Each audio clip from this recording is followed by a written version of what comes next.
Assalamualaikum warahmatullahi wabarakatuh. Perkenalkan, saya Diva Febrian Pratiwi dengan NIM 201230115. Saya dari kelas PAI 4I dengan dosen pengampu Bapak Muhammad Ghazali MPD. Baiklah, pada video kali ini saya akan menyampaikan materi tentang pendidikan multikultural dengan judul Pendidikan Multikultural di Indonesia, sebuah pandangan konseptual. Mengapa pendidikan multikultural sangatlah penting di Indonesia? Karena kita hidup berdampingan dengan orang-orang yang berbeda latar belakang, maka penting untuk saling menghormati dan memahami satu sama lain. Di negara yang majemuk seperti Indonesia, pendidikan multikultural sangat penting untuk mencegah diskriminasi dan konflik antar kelompok.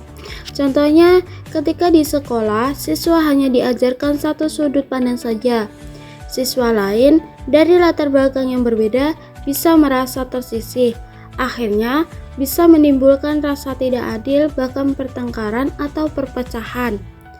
Selain itu, pendidikan multikultural juga menumbuhkan rasa saling menghormati. Ketika siswa belajar tentang berbagai budaya dan kepercayaan, mereka akan lebih terbuka dan menghargai perbedaan, dan mereka belajar bahwa perbedaan bukanlah sesuatu yang harus ditakuti, tapi justru sesuatu yang bisa memperkaya kita. Pendidikan ini juga berperan dalam membentuk generasi yang inklusif dan berkeadaban, generasi yang tidak hanya pintar, tapi juga memiliki sikap adil, empati, dan bisa hidup rukun dalam keberagaman. Konsep pendidikan multikultural. Pendidikan multikultural adalah proses pendidikan yang mengakui, menghargai, dan merespon keberagaman budaya dalam masyarakat. Pendidikan ini bukan hanya tentang mengenalkan berbagai budaya, tetapi juga membangun sikap toleran dan adil terhadap perbedaan. Selanjutnya, tujuan pendidikan multikultural yaitu menciptakan lingkungan belajar yang inklusif, di mana setiap siswa tanpa memandang suku, agama, bahasa, atau latar belakang sosial, serta mereka merasa dihargai dan diakui. Pendidikan ini juga bertujuan membentuk karakter peserta didik yang toleran, demokratis, dan berpikiran terbuka. Selanjutnya, prinsip-prinsip pendidikan multikultural. Yang pertama, keadilan.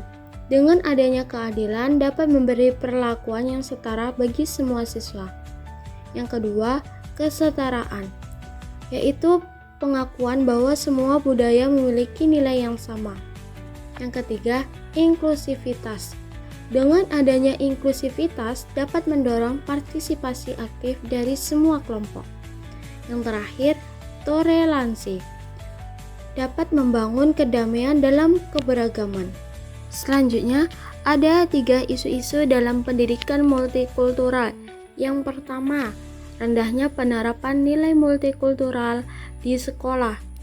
Masih terjadi diskriminasi, intoleransi, dan perlakuan tidak adil terhadap siswa dari latar belakang yang berbeda. Yang kedua, kurangnya pemahaman guru tentang multikulturalisme. Bahwasanya banyak pendidik belum memahami cara menerapkan pendidikan yang menghargai keberagaman. Yang terakhir, kurikulum belum mencerminkan keberagaman.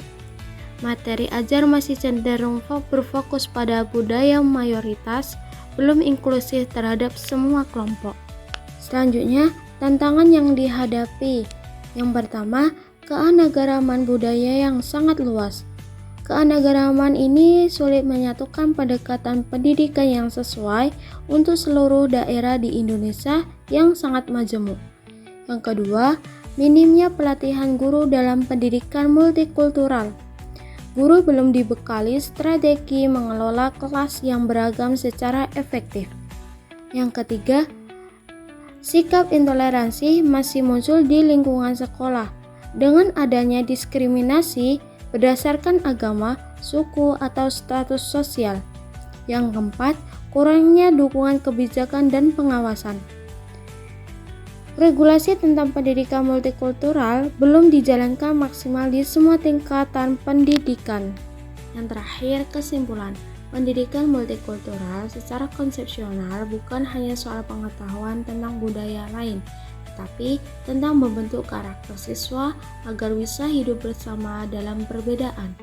Dalam praktiknya, sekolah dapat menjadi tempat strategis untuk menanamkan nilai-nilai tersebut melalui berbagai kegiatan yang mendukung toleransi, empati, dan kerjasama lintas budaya.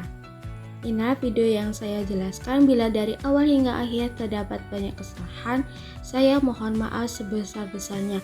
Akhirul kalam, wassalamualaikum warahmatullahi wabarakatuh.